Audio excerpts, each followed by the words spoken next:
Hey, good morning, everybody. It's Tom Christie from Ashland, Nebraska. I'm in my studio here, and I wanted to talk briefly about the creation of the Final Approach Jake turkey and hen turkey. And we started out, Mario and I, with a lot of research on different pictures from the internet, poses. I actually have turkeys in my backyard, and I had a lot of reference photos from those turkeys as well. And we wanted to come up with a concept. Mario wanted one hen to begin with, and then a Jake position.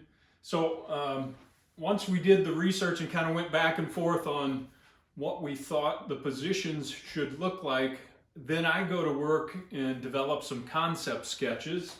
And I've got those on the back wall here, and I'll bring the camera in a little closer. We'll just pan through that so we can talk through how we develop a concept for the final positions and the patterns.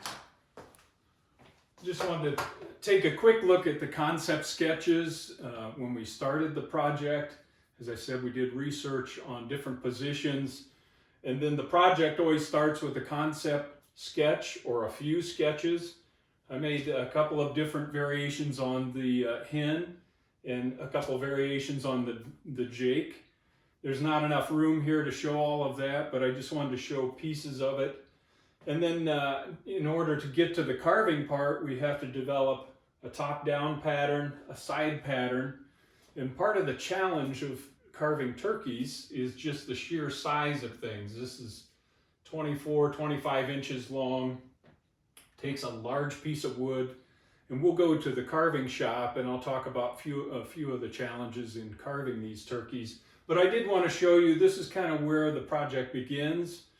The ideas, they get put into concept sketches. We debate it, we tweak it, we modify it, we come up with the final concept. Then I create the patterns and we start the carving process. So let's jump out to the carving shop. I'll show you a little bit about that. All right, Mario asked if I would talk a little bit about the challenges of carving these turkeys, and this is the carving shop, and I do power carve. A lot of people use hand tools, and I have used hand tools, but I've gone to power carving, so I've got a Fordham rotary grinding unit to hog off wood, and then I've got a smaller micro motor, kind of pencil held with interchangeable bits to do the detail work. But it starts, before we get to the detail, with the pattern. And I use Tupelo wood to carve these master carvings. This is a wood that grows in the swamps of the southern United States, Louisiana, also over in the Carolinas. And it doesn't have a lot of grain to it, so it really is great for fine detail rendering. This is a block of Tupelo. This is a large block, but it's not big enough for the turkey project. I had to order special blocks for that. But I did want to show you, kind of demonstrate that you basically use the top-down pattern that you've developed and the side view pattern. And normally I would cut those out then on my bandsaw, which is a deep bandsaw.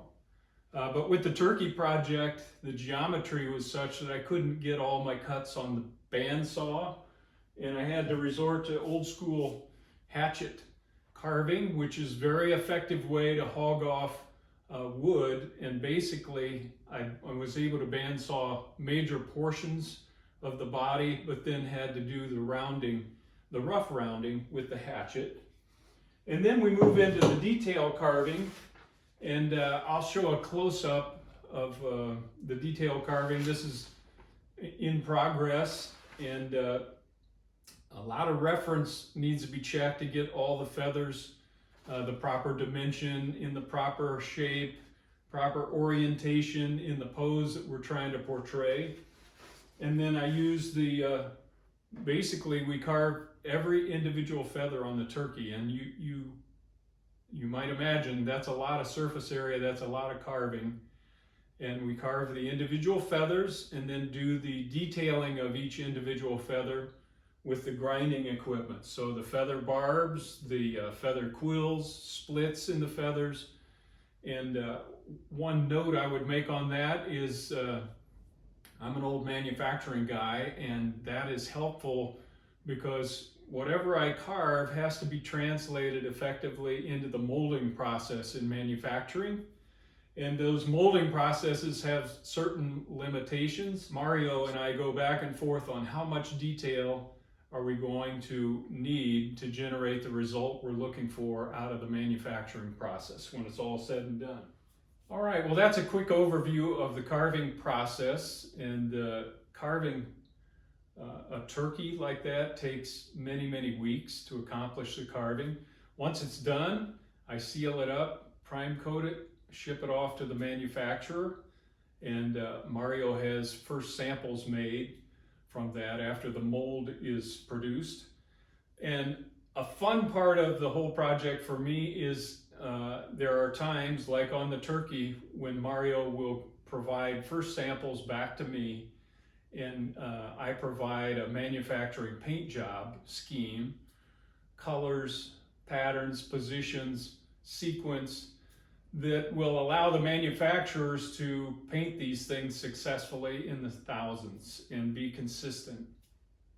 That's a major challenge in any decoy producing company. So it's always fun to see the project come to conclusion, and the ultimate conclusion is when I get to take the decoys that I made with my hands out and hunt with them in the field. I hope you have success. I hope you enjoy your final approach turkey decoys. This is Tom Christie signing out.